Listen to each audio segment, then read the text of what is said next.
We want you to know who you're voting for this upcoming election, so we're giving every local candidate 90 seconds to tell you about themselves. Here's Ron Lassonde for the Paradise Town Council. Hi, I'm Ron Lassonde. I'm running for the Paradise Town Council because I love Paradise and I want to give back to my community. I believe that I have the experience and skills that will be useful to the town. I'm currently serving on the Town of Paradise's Planning Commission as their chair. In addition, I'm the alternate on the town's Measure V Citizens Oversight Committee. I'm running for election because I want us to continue the positive progress that's been made in Paradise with a focus on all aspects of the recovery and rebuilding efforts. I have served in both the military and the private sector. I spent 21 years in the Air Force, where I attained the rank of Lieutenant Colonel and commanded a 300-person team with a $36 million annual budget. I then spent 21 years in the telecommunications industry, where I managed a 200-person team with a $30 million annual budget. As a result, I have the skills and experience to manage people and budgets on a very large scale. My priorities for the Town of Paradise are deliver on the sewer, grow businesses, deliver a walkable downtown, reduce the impediments to home building, and make Paradise a destination, not just a bedroom community. I love this town, and having attended the majority of the town council meetings in person or virtually since the campfire, I know what the challenges are. I'm asking for your vote so that we can keep the rebuilding and recovery efforts going in a positive direction. Thanks. You can find each statement that's aired on our homepage. Just find the Elections tab. And coming up at 6, Joshua Johnson for Reading City Council. Happening this weekend, more than 110 members of federal, state, tribal, local, nonprofits, they're all meeting with private landowners as well, taking part in a nationally recognized controlled burn. It's called the Caltrex, and it's at the Big Chico Creek Ecological Reserve. They'll cover best practices when it comes to the benefits of prescribed fire.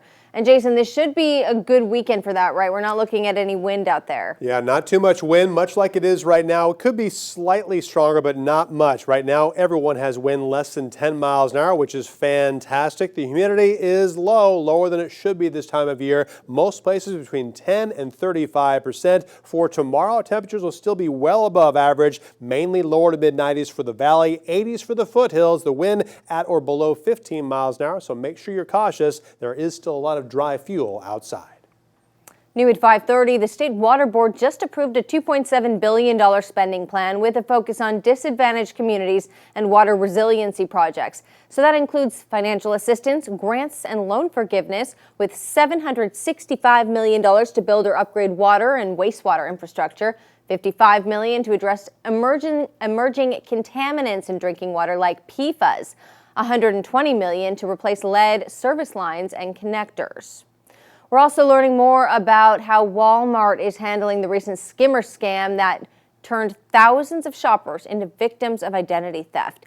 Yesterday, we told you police arrested 2 men for placing this skimming device on a card reader at the Chico Walmart in June. Officers said Walmart security found it and are now checking card readers on a regular basis to make sure it doesn't happen again. Well, new today, Walmart Public Affairs tells Action News Now they have measures designed to guard against these crimes, and now they are continuously enhancing and reviewing protocols. Police say before you swipe or chip, give that reader a good inspection and make sure you can't lift up on the edge of it at all. As one Northern California city works to clear homeless camps, a pastor is on a mission to give people a place to land. New at 5:30, Katie Nielsen shows us this new hand of help. And this is a place for people to come get a shower, get laundry services done. Every Wednesday, a large shower and laundry trailer sets up in the parking lot of Westside Missionary Baptist Church, all thanks to the work of Pastor Ken Chambers. And as a pastor, it's my mission to be my brothers and sisters' keeper. Chambers knows the struggles of homelessness all too well. He and his family lost their house during the economic downturn in 2008. My 3 daughters was in UC Berkeley College, and we all stayed in their dorms. When Chambers got back on his feet, he made it a personal mission to help others struggling with homelessness. First with a safe parking program in the church parking lot, then the church added tiny homes. Just enough space for 31-year-old Terrence Williams to thrive. If it wasn't for this program, it's no telling where I would be, but I definitely wouldn't be well off like I am now, at least have a chance to do something with my life, you know. Williams was only 9 years old when his mother died of breast cancer. He was placed in foster care and eventually found himself living on the streets. Then he started sleeping in the safe parking lot of Westside Missionary. I used to cry every night that I was in my car, just hoping that I get a roof over my head. I didn't expect anything, but the reality when I got here was better than I even expected. Williams was one of the first tiny home residents 4 years ago. Since moving in, he's gotten his GED, then graduated with an associate's degree from Laney College. Now he's about to move to Dallas, where he's already been accepted as a transfer student at HBCU. My short-term goals is to get my bachelor's, and then I want to go to law school. I want to be a juvenile lawyer, and my long-term goal is to be a congressman or a senator. He says there's no one better to help solve the homeless crisis than those who've experienced it, just like Pastor Chambers. We reported this week Chico's housing action team. The effort there to offer tiny homes on Cohasset Road needs about $400,000 to remain on track. And there is a news link on our Action News Now homepage where you can pitch in if you'd like to support that effort. It's not just the homeless in a housing crisis, though. There's an emerging group called the missing middle, often young people who earn less than $100,000 a year. They make enough that they don't qualify for housing subsidies, but they're being priced out of living in many California cities. Dev Anglin is a small business owner who's been looking to buy his first home in Sacramento for more than a year. Right now, I do currently rent. It is very expensive. It makes it very difficult in order for folks to live closer. Everyone's getting further and further away and driving 30 minutes, 40 minutes away from where they work. The city hopes to use new zoning rules and reduce permit fees to kickstart more units like duplexes and courtyard apartments and help keep more middle-class families from moving away. We have new details in a motorcycle crash in Redding. The driver has died. CHP Redding says just before midnight, an officer tried to stop a motorcycle speeding on I-5. The motorcyclist went onto Highway 44 and then into town, ran a red light at the intersection off Pine Street and Shasta Street, and crashed into a pickup truck. CHP says the driver of that truck, though, is okay. The death penalty denied for a mass shooter. We show you why when we come back.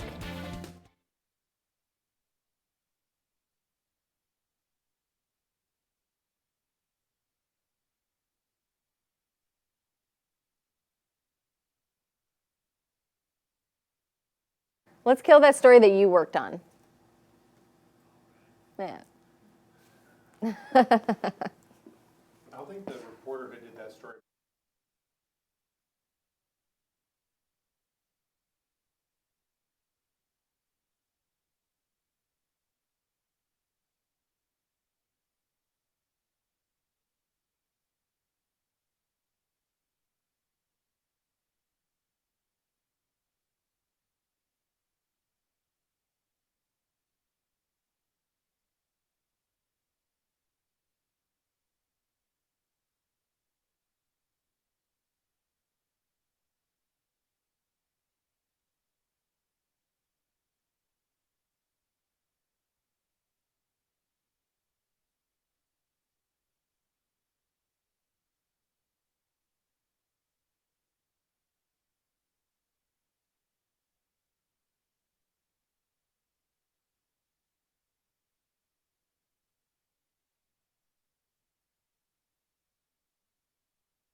Florida school shooter Nikolas Cruz will be sentenced to life without parole for the 2018 massacre of 17 people at Parkland's Marjorie Stoneman Douglas High School. The jury could not unanimously agree that Cruz should be executed.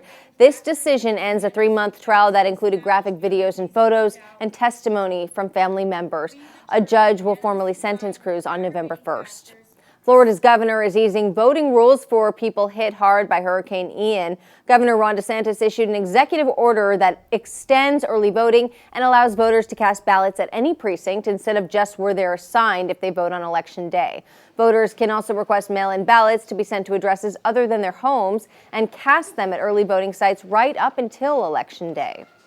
Construction began today in San Diego County on the first leg of a 10,000-mile broadband network aimed at bringing high-speed internet services to Californians. The $3.8 billion project aims to boost access to emergency information, telehealth services, education, and employment for everybody. Roughly 1 in 5 Californians does not have access to reliable and affordable high-speed internet. Hotter than average as we wrap up the work week. Jason has a look at our weekend when we come back.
You're watching Action News Now. Storm Tracker weather. Coverage you can count on. Warm out today in Chico. A great day for horsing around in the sunshine. Jason, it is cooling down though now. I could just watch that horse play around for forever. I'm a big horse person. Yeah. Nice out there though. Beautiful day. If you're a horse, if you're a person, if you're a horse person, it doesn't make any difference. We have beautiful weather today. It was a little bit cool this morning, but we warmed up really nicely this afternoon. Look at the lows that we had this morning. Alturas, once again, 5 degrees below freezing with that low of 27.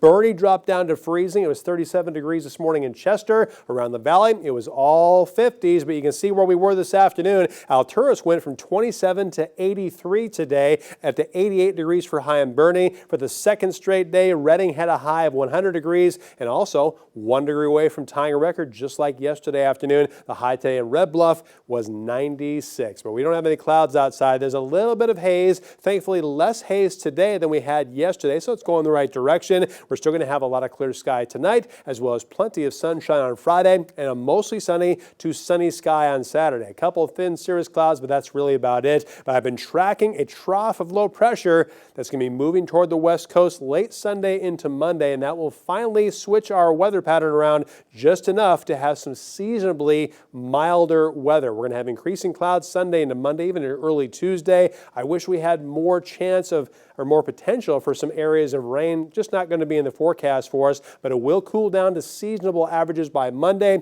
only to rise back again by Tuesday, Wednesday, and Thursday of next week. But we have a better chance looking further in the future, the last week of October, perhaps even Sunday, the last Sunday of October. We'll have a chance for some wet weather this coming our way, which will be really nice. We certainly need it. But if you want to get outside, do some yard work or some exercise, it's still looking fantastic. It's going to be awfully warm in the afternoon hours, so do it as early as you can.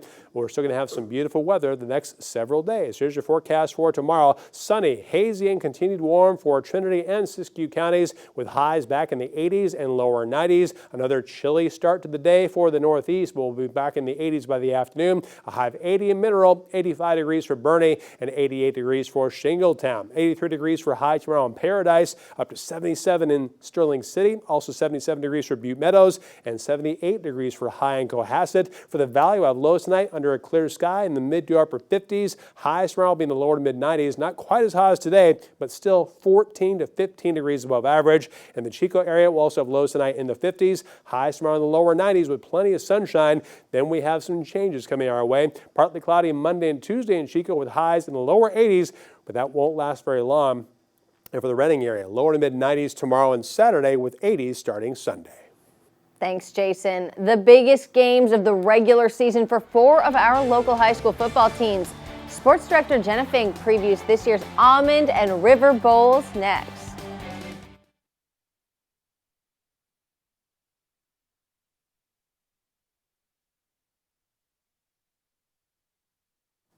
A sellout crowd is expected to fill Chico's stadium.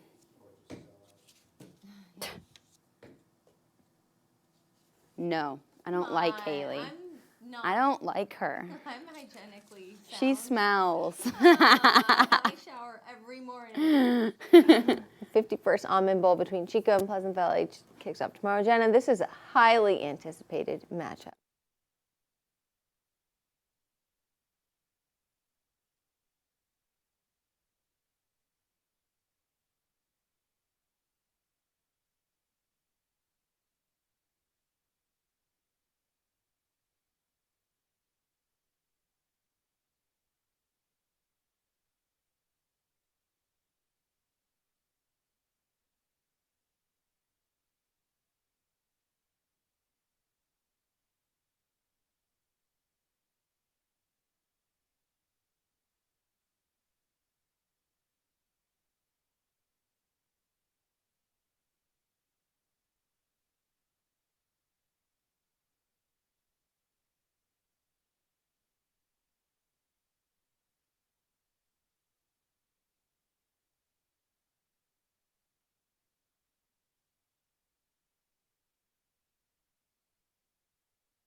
The 51st Almond Bowl between Chico and Pleasant Valley kicks off tomorrow. Jenna, this is a highly anticipated matchup. It's been circled on the calendar all season for the teams, for me, and for the fans. And a sellout crowd is expected to fill Chico's stadium. City bragging rights, of course, on the line, but also a league victory, which both teams need. Pleasant Valley is 0-1 in Eastern Athletic League play after getting shut out by Enterprise 31-0 last week. Chico did win its EAL opener against Red Bluff, but is still trying to bounce back from its 1-4 start. Injuries have plagued both teams, PV continuing to deal with quarterback injuries, so JV call-up Joseph Garcia will make his second start. Chico has returned some players, including running back Dion Coleman, but with a game as big as the Almond Bowl, both sides know it's a total team effort. We got to play hard, fast, and physical, and just beat them in all aspects of the game, in offense, defense, and special teams. And we really got to bring that energy, and we got to play as a team and not play individually. Getting our blocks, keeping everything, staying calm, not letting the pressure get to us. If something goes bad, we got to stick to ourselves, stick as a team, and just focus and finish. Pleasant Valley won last year's meeting 27-14, but Chico owns the 25-24-1 Almond Bowl Series advantage, that one tie back in 1980. Both teams are excited to renew their rivalry and should be a great one. It kicks off at 7:30 at Chico High tomorrow, and I'll have more on the matchup coming up at 6 o'clock.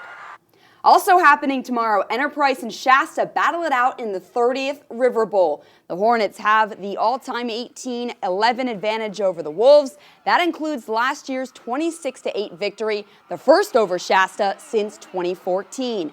Enterprise looks to keep bragging rights and start 2-0 in league play. The Hornets are 6-0, coming off that dominant shutout win over Pleasant Valley.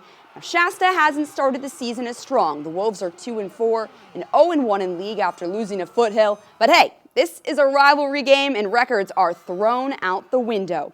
Kickoff is at 7:30 on Friday. Chico MMA fighter Nick Maximov returns to the octagon Saturday for his 4th UFC fight. The Chico High alum will fight Jacob Malkoon, who boasts a 6-2 record. Maximov is 8-1, 2-1 in the UFC. He lost to Andre Petrosky via anaconda choke submission in the first round of their fight back in May. Before that, he beat Cody Brundage and Puna Soriano. And you can catch his fight on ESPN Plus this Saturday. He's on the preliminary card, which starts at 1 o'clock. We've been following his success and everything he's been through since I've known you, Jenna. It's cool to see that we're staying on top of this. Yeah, he joined the UFC a little over a year ago now, and it's been great to watch his career. It's impressive. Thanks. New at 5:30, the climate crisis and your health, how the two are interconnected in 2 minutes.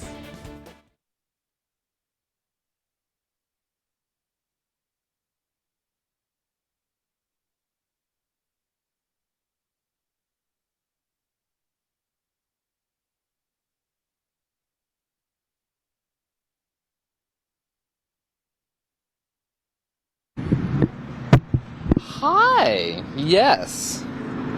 Hello, hello, hello. How's the microphone sound? Sweet.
New at 5:30, a climate researcher speaking tonight at Chico State about how the climate crisis is impacting mental health.